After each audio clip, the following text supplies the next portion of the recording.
ये है खबरों की खबर और आप देख रहे हैं खबरों की खबर टीवी।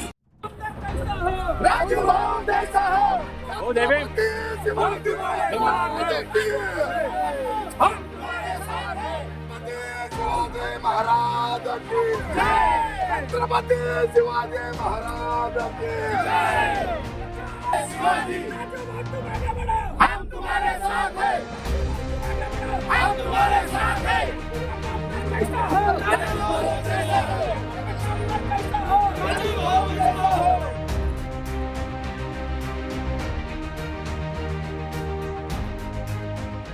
अखेर ठाकरेच्या निष्ठावंत शिवसैनिकांनी बंडखोरी केली।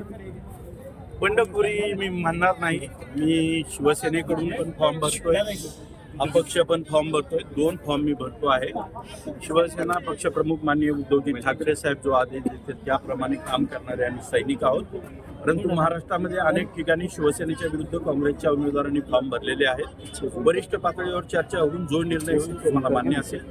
उद्धवजी जे सांगतील तेच मला मान्य असेल। फॉर्म भरत असताना 2 फॉर्म आज भरतोय, एक अपक्षही भरतोय आणि एक शिवसेनेचा आहे। काय वेळ आहे ही वेळ का?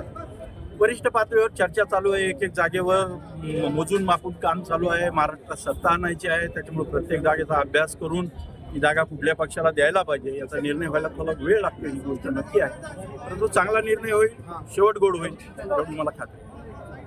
पण वरिष्ठ पातळीवरूनच तुम्हाला निरोप आलाय असं तुम्ही म्हणताय, याचा अर्थ वरिष्ठ पातळीवर आघाडीत बिघाडी झाली? नाही, बिघाडी झालं तर प्रश्न नाही। काही जागावर अजूनही अदलाबदल होण्याची शक्यता आहे, त्यामुळं सुरक्षित राहावं म्हणून मी फॉर्म भरतो। वरिष्ठ पातळीवर जो निर्णय होईल तो मला मान्य असतो। बंडखोरी नाही, बंडखोरी अजिबात नाही। आम्ही एकनिष्ठ शिवसैनिक आहोत। काळजी म्हणून सावधानता म्हणून अर्ज. येस, तसंच म्हणायचं. तसंच म्हणणं आहे माझं। काळजीपोटीच आम्ही हा अर्ज भरतो आहे, कारण अनेक ठिकाणी काँग्रेसने शिवसेनेच्या विरुद्ध पण फॉर्म भरले आहेत। वरिष्ठ नेते निर्णय करतील कुठे काँग्रेसचा ठेवायचा आणि कुठे शिवसेनेचा ठेवायचा, ज्याप्रमाणे निर्णय होईल तो आम्हाला मान्य असेल। थँक्यू.